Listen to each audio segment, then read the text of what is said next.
کی، یہ ابھی یہاں رکیں گی نہیں. پہلے تو اتنی کبھی قیمتیں بڑی نہیں ہیں. اس کے بعد انہوں نے ایک پیٹرولیم لیوی لے کے آئے ہیں جو 50 روپے پر لیٹر ہے. یہ اب انہوں نے مزید اس کے یہ قیمت اور بڑھانی ہے.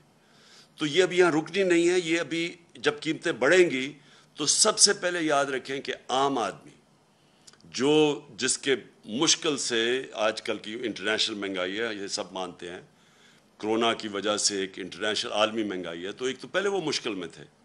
اب انہوں نے جو مزید اور ان کے اوپر بوجھ ڈالا ہے، پہلے تو اور بوجھ پڑا ہے اور اب مزید اور بوجھ پڑے گا.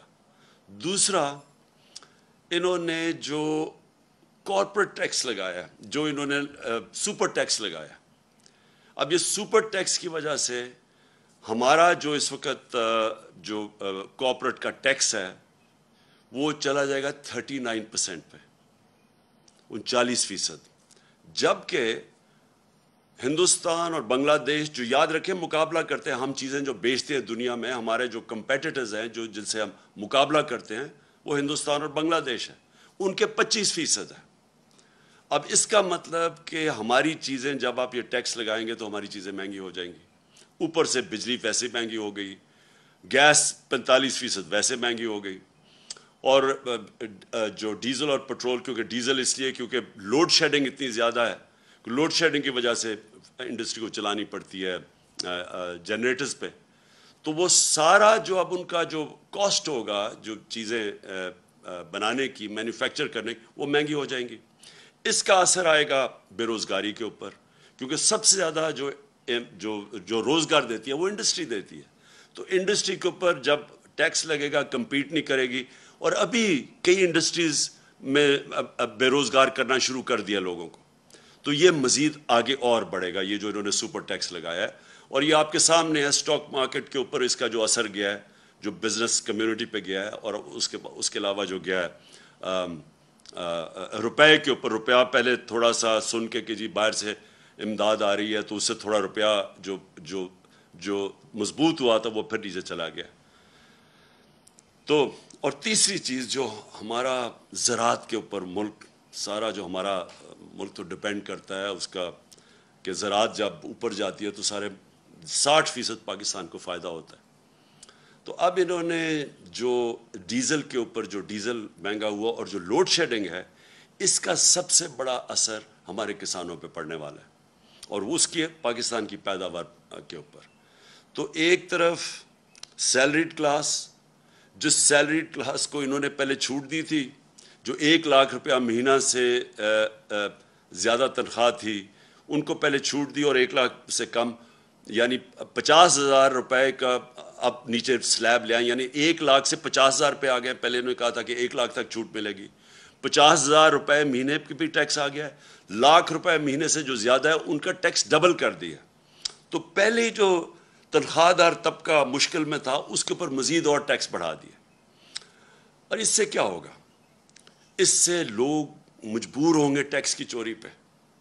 جو ہم نے اتنی مشکلوں سے پاکستان میں بڑی دیر کے بعد ریکارڈ ٹیکس اکٹھا کیا تھا، اور ریکارڈ ٹیکس اکٹھا کا مطلب یہ کہ کبھی پاکستان سوچ نہیں سکتا تھا. ہمیں تانے دیے جاتے تھے کہ 6,000 ارب روپیہ آپ ٹیکس کیسے اکٹھا کریں گے، اس سے زیادہ ہم نے کیا. اور میں آپ کو گارنٹی کرتا ہوں کہ جو ہم قدم اٹھا رہے تھے، ہم 8,000 ارب اور اس سے بھی آگے جانا تھا اس سے اگلے سال. وہ کیسے؟ ہم وہ جو موجودہ لوگ ہیں انہی کے اوپر بوجھ نہیں ڈالنا چاہتے تھے، ہم ٹیکس بیس بڑھانا چاہتے تھے. اور اس کا طریقہ کیا تھا کہ ہم نے بڑی مشکلوں سے نادرا کے ساتھ مل کے آئیڈینٹیفائی کیا کہ 4 کروڑ 30 لاکھ گھرانے تھے، 4 کروڑ 30 لاکھ جو ٹیکس نہیں دیتے تھے. ان کو ہم نے آرٹیفیشل انٹیلیجنس، یہ ایک نیا طریقہ ہے جس سے آپ ان کی رہن سہن کیسا ہے، ان کے پاس گاڑی ہے، گھر کدھر ہے، یہ ساری چیزیں دیکھ کے ان کی ٹریول کتنی ہے، وہ فیڈ کر کے کمپیوٹر میں آرٹیفیشل انٹیلیجنس کے ذریعے ہم نے سب پتہ چل گیا تھا کہ کون کتنا ٹیکس دے سکتا ہے. اور اپریل سے جب ہماری گورنمنٹ گئی ہے، ہم نے پورا پلان بنایا ہوا تھا کہ ان کو ہم نے کیسے ٹیکس نیٹ پہ لے کے آنا ہے. اس کا مطلب ہمارا ٹیکس نیٹ بڑھ جانا تھا، اور بجائے انہی لوگوں کے اوپر زیادہ ٹیکس ڈالتے، بلکہ اگر ہم کم بھی ٹیکس کرتے تو کیونکہ وہ نیٹ بڑھ جانا تھا، ہماری ٹیکس کی آمدنی جو میں سمجھتا ہوں کہ 8,000 سے پھر ہم نے اوپر جانا تھا. پھر ہم نے ایک ٹیکنالوجی کا استعمال کیا اور یہ سارا ٹیکنالوجی کے ذریعے ہمارا پلان تھا. ہم نے جو ٹریک اینڈ ٹریس سسٹم ہے ایک، یہ جو بڑی ہم نے دیکھا کہ شوگر انڈسٹری کے اندر جب تفتیش کی تو جو شوگر انڈسٹری کے اندر کئی ملز 70% صرف ڈکلیئر کرتے تھے اپنی سیلز ٹیکس کے لیے کہ کتنی انہوں نے چینی بنائی ہے، باقی 30% وہ آف بکس بیچتے تھے، یعنی اس کے اوپر سیلز ٹیکس نہیں دیتے تھے. اس کے لیے ہم ٹریک اینڈ ٹریس سسٹم لے کے آئے کہ ایک ایسا سسٹم ہے کہ اس کے ذریعے ہر بوری کے اوپر وہ لگتا ہے، تو بیٹھے بیٹھے ہمیں پتہ چل جاتا ہے کہ کتنا انہوں نے پروڈیوس کیا اور کتنا وہ بیچ رہے ہیں. یعنی یہ جو چوری ہے سیلز ٹیکس کی، اس کو ختم کرنے کے لیے سسٹم لے کے آئے تھے. 20 انڈسٹریز کو ہم نے چنا تھا، 3 پہ ہم شروع کر دیا تھا ٹریک اینڈ ٹریس سسٹم، اور ہمارا پلان تھا کہ 20 تک ہم پہنچیں گے. تو ہم نے جو اپنا ٹیکس تھا اس طرح بڑھانا تھا، ٹیکس کی چوری کم کر کے. پھر جو ریٹیل سیکٹر، دکانیں جو ہیں، اس وقت جو دکانوں کا جو ٹوٹل دکانوں کی جو پیسہ دکانوں سے بنتا ہے، یعنی جو ان کا جو ٹوٹل ٹرن اوور ہے وہ 20,000 ارب روپیہ ہے، اور جو ٹیکس دیتی ہیں دکانیں وہ صرف اس میں سے 4,000 ارب دیتی ہیں. تو ہم ٹیکنالوجی کا استعمال کر کے باقی دکانوں کو بھی ٹیکس نیٹ میں لانا چاہتے تھے. تو کوشش کیا کر رہے تھے کہ ٹیکس نہ ہم بڑھائیں، ہم ٹیکس بیس بڑھائیں اور اس سے ہم پیسہ اکٹھا کریں، اور انشاءاللہ اس پہ ہم ٹارگٹ پہ جا رہے تھے اللہ کے فضل سے، جس طرح ہماری ریکارڈ ٹیکس کلیکشن ہوئی. اور کیونکہ ہم نے بوجھ نہیں ڈالا اپنی انڈسٹری کے اوپر، ریکارڈ پرفارمنس تھی ہماری انڈسٹری کی، ہماری ریکارڈ ایکسپورٹس تھی. ٹیکسٹائل نے ریکارڈ ایکسپورٹس کی. ٹیکسٹائل سیکٹر جو بند ہو رہا تھا جب ہماری گورنمنٹ آئی ہے، اور پوچھ سکتے ہیں فیصل آباد میں، وہ ٹیکسٹائل میں مزدور نہیں ملتے تھے ٹیکسٹائل انڈسٹری کے لیے، اور اس لیے وہ آگے جا رہی تھی. تو انہوں نے جو اب سٹیپس لگائے ہیں، یہ جو ہماری سارے، اور زراعت میں بات کر رہا ہوں کہ ریکارڈ پروڈکشن تھی، 4.4% پہ ہماری زراعت بڑھ رہی تھی. اور یہ ساری چیزیں، یہ میں نہیں کہہ رہا، یہ پاکستان کی اکنامک سروے کے اندر تھی. جو ہماری اکنامک سروے کی یہ رزلٹس ہیں، آپ دیکھ سکتے ہیں، وہ یہ گورنمنٹ نے دی ہے، ہم نے نہیں دی. اس گورنمنٹ نے جو اکنامک سروے ہے اس کے اندر یہ سب کچھ لکھا ہوا ہے. سروس سیکٹر بڑھ رہا تھا، انڈسٹری بڑھ رہی تھی، زراعت بڑھ رہا تھا، آئی ٹی ایکسپورٹس بڑھ رہی تھی، جو فیوچر ہے پاکستان کا ٹیکنالوجی کی، آئی ٹی کا، جو ہم نے بڑے انسینٹیوز دیے تھے. تو ادھر سے انہوں نے آ کے، جب سے یہ آئے، پہلے تو پھر سے میں کہتا ہوں تیاری نہیں تھی، مارکیٹ کو پتہ چل گیا ان کی تیاری نہیں ہے، روپے تیزی سے گرنا شروع ہو گیا. 178 روپیہ ڈالر تھا جب انہوں نے نو کانفیڈنس موشن کی ہے، اس کے بعد وہ گر کے آج 210 212 کے قریب ہے. اور اس کی ابھی اثرات آنے ہیں. میں پھر سے آپ کو کہہ رہا ہوں کہ جب روپیہ گرتا ہے تو اور جتنی چیزیں باہر سے لیتی وہ اور مہنگی ہو جاتی ہیں. روپیہ گرا، سٹاک مارکیٹ گری، مارکیٹ نے سمجھ گیا ان کا کوئی پلان نہیں ہے، اور اس کے بعد ریکارڈ مہنگائی بھی ہوئی. اور اب یہ جو بجٹ دیا ہے، اس سے آپ یہ سمجھ لیں کہ ابھی مہنگائی نہیں صرف ہونی، صرف اس سے جو تنخواہ دار اور جو موجودہ ٹیکس پیئرز ہیں ان کے اوپر ہی نہیں بوجھ آنا، اس سے ہمارے روزگار کے اوپر فرق ہوگا. یہ بھی میں آپ کو کہہ دوں کہ ہمارا جو روزگار تھا، یہ پیپلز پارٹی اور نون لیگ کی حکومتوں سے سب سے بہتر پرفارمنس تھی روزگار کی. بلکہ جو ورلڈ بینک کی رپورٹ ہے، سارے بر صغیر میں کرونا کے بعد جو ملک میں سب سے زیادہ روزگار تھا یا سب سے کم بے روزگاری تھی، وہ پاکستان تھا. اس سے بے روزگاری بھی بڑھے گی، اور اس سے ہماری انڈسٹری متاثر ہوگی، اس سے ہماری زراعت متاثر ہوگی، اس سے ہمارا جو سیلری طبقہ ہے اس کے اوپر بوجھ پڑے گا. اور میں جو دوسری، اب میرا جو پہلو ہے اس میڈیا کا آپ سے بات کرنے کا، وہ یہ ہے کہ دیکھیں، یہ تو انہوں نے بجٹ کے اندر لوگوں کے اوپر مشکلات آ گئی، لیکن جو انہوں نے جو امینڈمنٹس کی ہیں نیب کے قانون میں، آج ہم سپریم کورٹ میں وہ گئے ہیں اور چیلنج کرنے کے لیے. لیکن اگر یہ خدا نہ خواستہ، اور مجھے پورا اعتماد ہے اپنی عدلیہ کے اوپر کہ وہ یہ ظلم نہیں ہونے دیں گے پاکستان کے اوپر، کیونکہ اگر یہ کامیاب ہو گئے اس چیز پہ، میری آج ایک آپ بات یاد رکھ لیں کہ کوئی پاکستان کو دشمن کی ضرورت نہیں ہے. یہ جو کرنے جا رہے ہیں یہ ملک کی تباہی ہے. دیکھیں، میں اپنی قوم کو، جب تک میں زندہ ہوں، میں